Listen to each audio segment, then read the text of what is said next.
Hey friends, welcome back to the channel. So I have spent the last half a decade of my life immersing myself in the field of finance and money through education in economics and experience in accounting, investing and trading. As a result, the most life-changing skill I have learned through it all is how to handle own finance, to recognizing my bad habits and breaking free from them. So in this video, I'm going to share with you 10 of the most common bad habits that hold people back and tips on how to break out of them.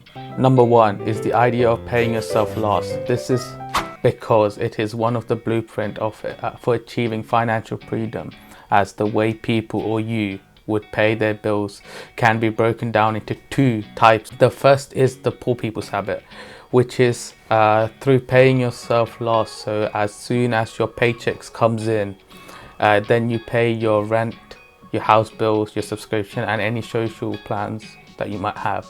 Then whatever is left over, if there is even any money left in the pot to save. The second method is the complete opposite, known as the rich people's habit, where they pay themselves first, and that is what you want to do as well. For example, take 10% minimum and put it into your saving account the minute you receive your salary. Idea of treating it like paying a bill. This is so important, and by doing this you're guaranteeing that money will be saved and not slipping through your fingers from spending. Surprisingly, when you take that 10% and put it away, your mind will think of a way to structure your spending and structure your finance to last for the whole month, and you won't even realize that you're saving in the background. The key is to pay yourself first, instead of making someone else richer by spending and buying their things before you pay yourself. The second bad money habit is getting comfortable with debt. It seems that debt these days is actually the norm. People are using debt to buy the smallest things, such as to buy presents, to buy clothes, etc. I have a straight and simple rule, that is, unless I can afford to pay for that good straight out and cash, I shouldn't buy it. Remember, credit card companies want you to be bad with finance because that's how they make money. The average credit card interest rate is 22%. which cancels all kinds of benefits and rewards these credit card companies are providing if you're not able to pay them off in time. On the other hand, there are some exceptions for this rule when considering emergency health care, property and education. But you want to be managing your debt and paying off your high interest debts as soon as possible. Numero tres is not having stockpile. This ties nicely with rule number one, which is about paying yourself first, and essentially it's saving enough so that you have a buffer behind you about 3 to 6 months for your living expenses. So the question arises, how might someone gather this 6 months of buffer? The solution is what many of you are thinking, of paying yourself first and putting 10% away, and once you have your stockpile of the 6 months worth of money, then you can start using the additional money to save and build your investment fund / portfolio and looking at investing to let your money grow. No cap is not knowing your income or expenses properly until you know what your starting point is. How do you know where you want to be? There's something called the lifestyle inflation, which is that your spending will rise as your income rises. The more money you make, the more you spend, and it's a cycle. Make more money, buy bigger purchases such as bigger houses, nicer car, and spend more on unwanted things or non-essential things. It's crazy how normal it is. You want to be in control of your finance and map out where things are going and the whole cash flow of your whole finance. A budget tracker is super important. You want to include your salary, how much you're paying for yourself first, the bills, rent, mortgage, spending, debt repayment, and so on. As a result, you want to be keeping on top of that budget tracker. At least every 3 months Saturday night, some passionate bonding time with the tracker will really benefit you. People who know exactly where they are financially, know their assets, they know their liabilities, and they have a clear goal on what they want to go or where they want to go financially, and all the steps they need to take to get there, and more likely to earn a lot of money and build a wealth compared to people who just fantasize about money because they have no idea how to go about it, how they plan to acquire it, or how to manage it. Just being mindful of this stuff and seeing these numbers in black and white will trigger you into action. Fifth bad money habit, also the most important one, is to smash the like button and subscribe below for more videos like this.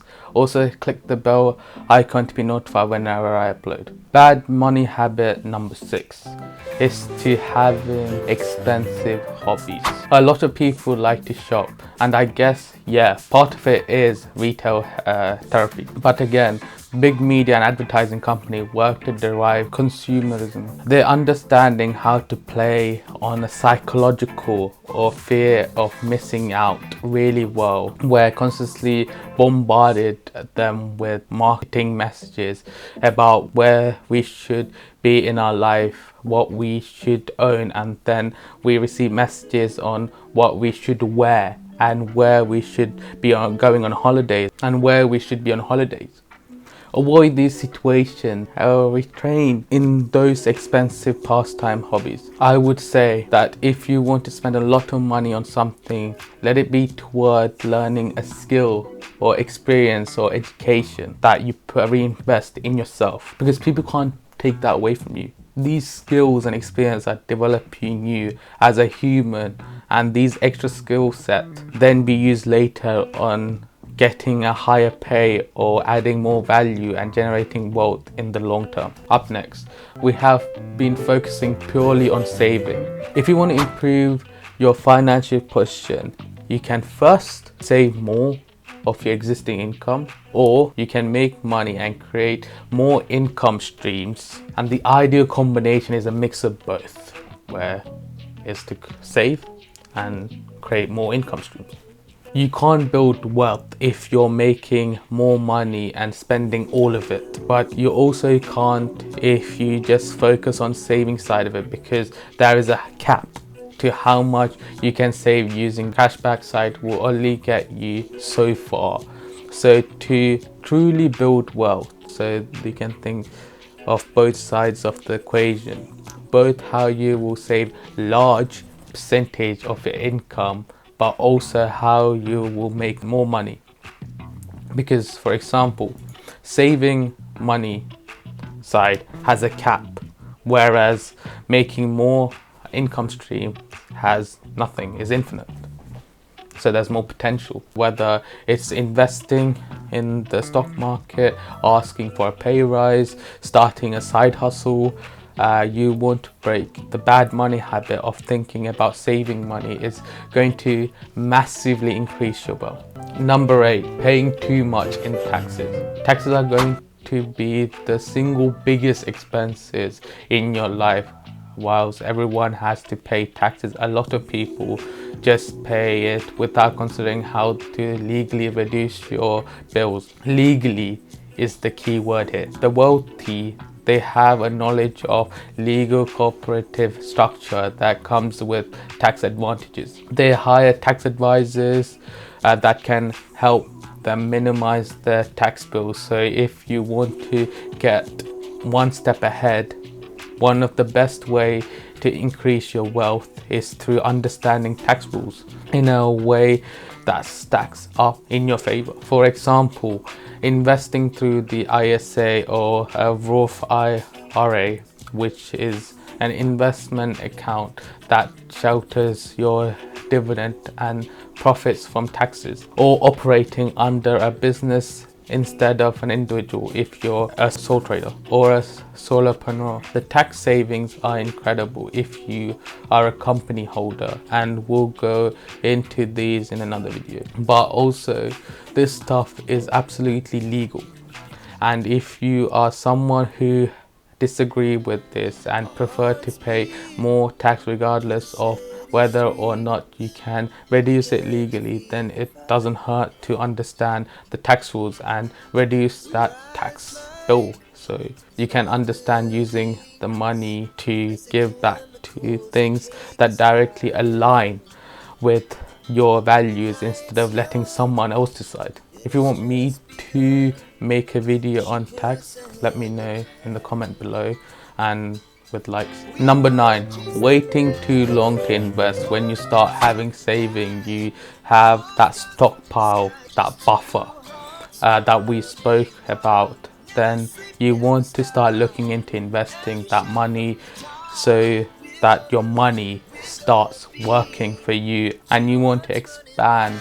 these investments so you can adapt to situations that comes around in life, but you want to avoid leaving that money in the bank account because inflation is a thing, and it means that you're essentially losing money every year. So I have a mix of saving, of safe investment and riskier investment that I'm willing to lose as well. Start looking at different investment strategies.